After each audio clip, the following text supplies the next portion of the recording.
ये देखें जी, स्वामी दयानंद सरस्वती के द्वारा जो तैयार किया, फिर हम वेद पे जाएंगे, टेंशन नहीं लेनी।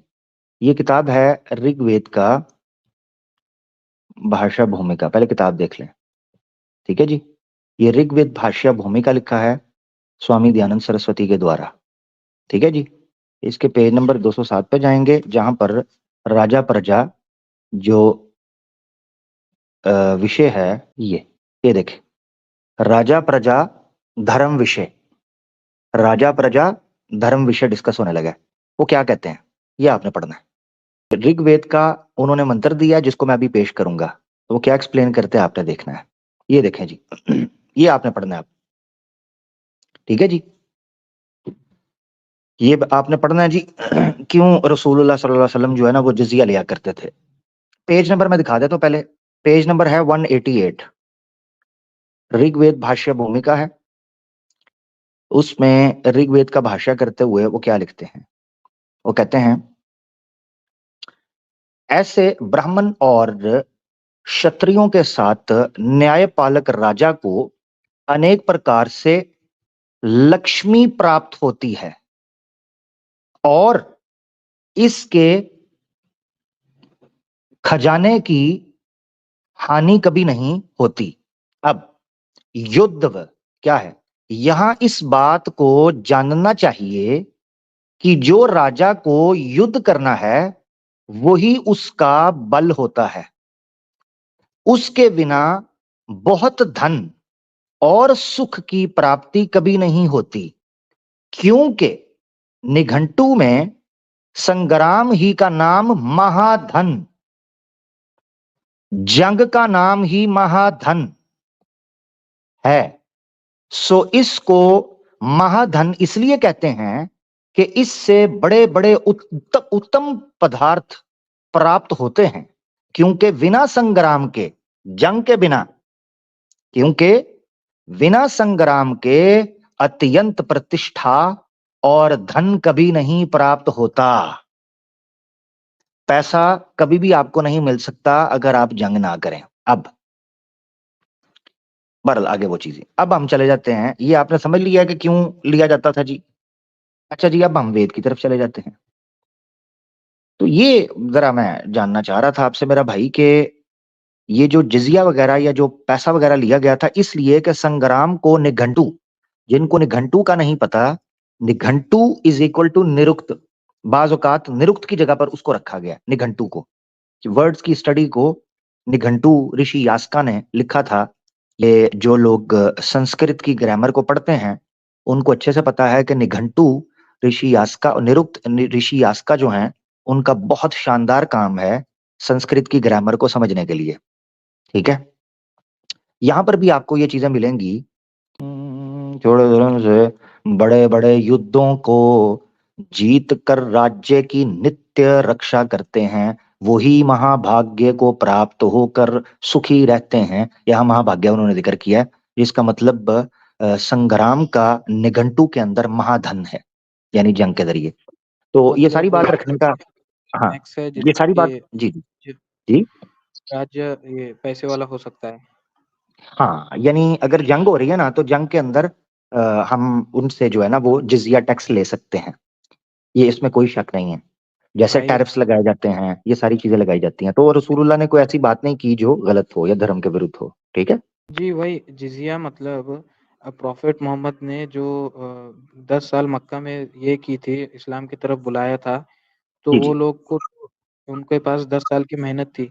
फिर उन्होंने बाकी राज्यों पर जब ये किया अटैक करना, तो वहां पर तो उन्होंने इसका काम नहीं किया, दावत का काम डायरेक्ट। नहीं नहीं, दावत का काम, हाँ हाँ डायरेक्ट।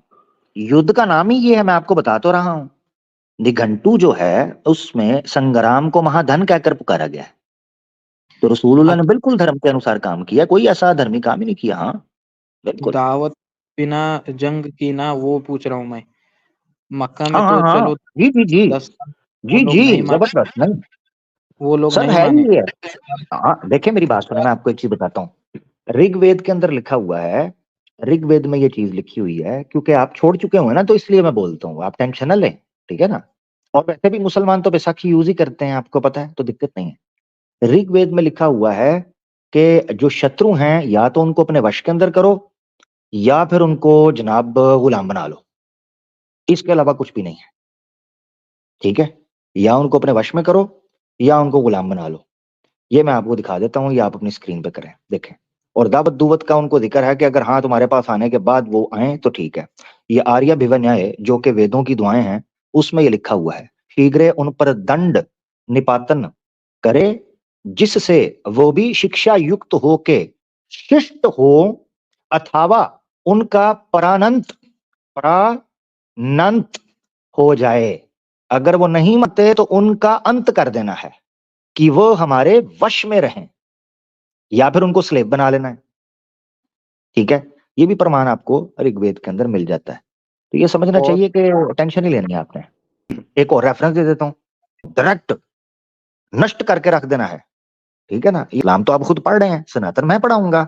ये देखे जरा मिल्लत स्क्रीन के ऊपर। हाँ, हिंदू यजुर्वेद का अध्याय 11 है, मंत्र 33। ठीक है जी, 11 का 33 क्या लिखा है?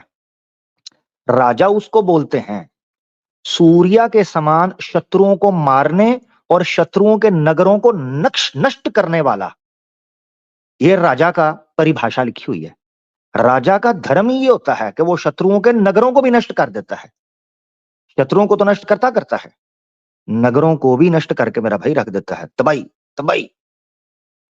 ठीक है, और मेरे लायक भाई कोई खिदमत भाई? स्क्रिप्चर्स इलॉजिकल बता, मैंने स्टडी किया तो मैंने हिंदुइज्म को इलॉजिकल कब समझा मैंने कि वो कृष्णा जी, वो उनके जो गोपियां थी उनके कपड़े चुरा कर झाड़ पर बैठ जाते थे, वहां पर चले वो मुझे आपकी बात बहुत ठीक है, आगे बढ़ते हैं। 75 बार जजिया के सवाल को एक्सप्लेन कर दिया हुआ है। अब आपको हम समझाएंगे सनातन धर्म के अंदर क्या लिखा हुआ है। ठीक है ना, 75 बार हमारी स्ट्रीम्स के अंदर जजिया के कॉन्सेप्ट को एक्सप्लेन किया हुआ है, जजिया क्यों, किस वक्त, किन से लिया जाता था। ठीक है, 6 साल तक यहूदी 6 साल तक उसी मदीना में रहते थे, कभी जजिया नहीं डाला था। 6 साल तक, गजवा ahzab के बाद आया है जजिया। गजवा ahzab के बाद 5 से 6 साल तक एक यहूदी से जजिया के नाम पर एक टैक्स नहीं लिया, 1 रुपया नहीं लिया। इसीलिए वो 1.5 शाने बन रहे थे, फिर डंडा दिया। आज उनकी रूहानी औलादें हैं, बल्कि बद रूहानी असुरी औलादें, वो आके हमारे सरों पर चढ़ रहे हैं। आपकी बात नहीं कर रहा, टेंशन ना लीजिएगा ओसम भाई। हम 75 बार इसको हल कर चुके हुए हैं, 75 बार। कोई बनु कुरैदा ले आता है, कोई फलाना, इनको भी 75 बार हल कर चुके हैं इन प्रश्नों को। अब थोड़ा वेद पढ़ेंगे, अब समय है वेद पढ़ने का।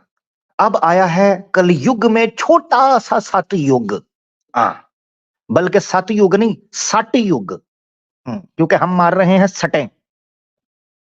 तो कलयुग में अब छोटा पिद्दा सा टाइनी सा सटयुग आ गया है। अब इस सटयुग की सटें जरा बर्दाश्त करें, क्योंकि वेद तो आपने पढ़ने कोई नहीं, वो हमने आपको पढ़ाने हैं तसल्ली से। हाँ,